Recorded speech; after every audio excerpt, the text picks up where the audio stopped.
നമസ്കാരം. ആന്ധ്രാപ്രദേശിലെ NDA പങ്കാളികളുടെ ആദ്യ സംയുക്ത പൊതുയോഗത്തിന് പ്രധാനമന്ത്രി കരത്തേകും.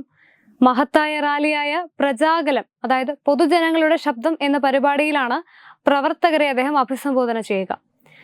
10 വർഷത്തിന് ശേഷമാണ് ഇത്തരത്തിൽ സംസ്ഥാനത്ത് സഖ്യം ഒരു പൊതുറാലി സംഘടിപ്പിക്കുന്നത്.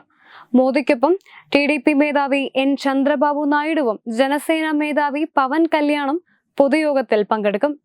2024 തിരഞ്ഞെടുപ്പിനുള്ള റാലിയിൽ 3 നേതാക്കളും വേദി പങ്കിടുന്നത് ഇതാദ്യമായിട്ടാണ്. TDP പങ്കുവച്ച ഷെഡ്യൂൾ അനുസരിച്ച് ദില്ലിയിൽ നിന്ന് പ്രത്യേക വിമാനത്തിൽ പുറപ്പെട്ട് വൈകുന്നേരം 4:10 മോദി ഗന്നവാരം വിമാനത്താവളത്തിൽ ഇറങ്ങുമെന്ന് പ്രതീക്ഷിക്കുന്നു.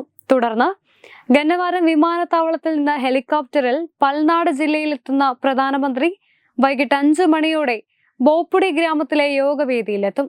വൈകുന്നേരം 5 മുതൽ 6 വരെ പ്രധാനമന്ത്രി തിരഞ്ഞെടുപ്പ് യോഗത്തിൽ പങ്കെടുക്കും.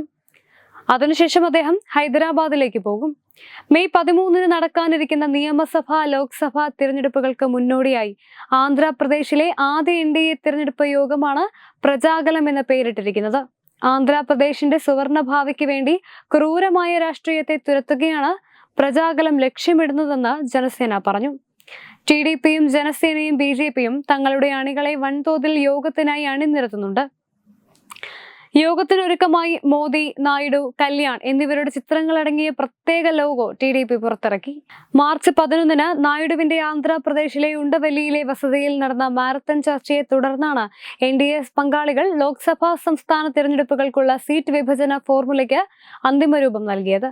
17 പാർലമെന്ററി സീറ്റുകളിലും 144 സംസ്ഥാന സീറ്റുകളിലും സഖ്യം മത്സരിക്കുന്നുണ്ട്.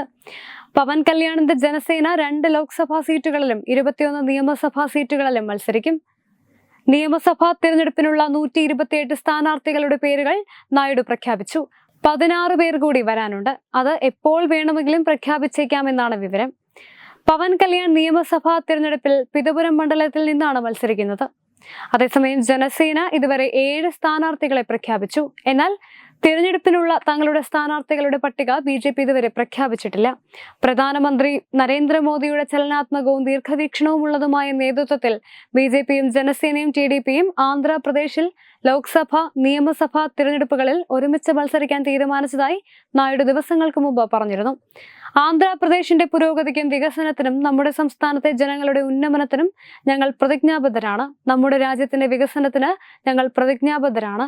ഇന്ത്യ ഒരു ആഗോള നേതാവായി ഉയരാൻ ആഗ്രഹിക്കുന്നുവെന്നും അദ്ദേഹം സൂചിപ്പിച്ചിരുന്നു.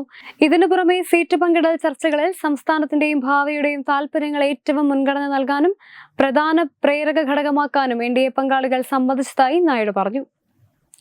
Web desk Tatwamayi news.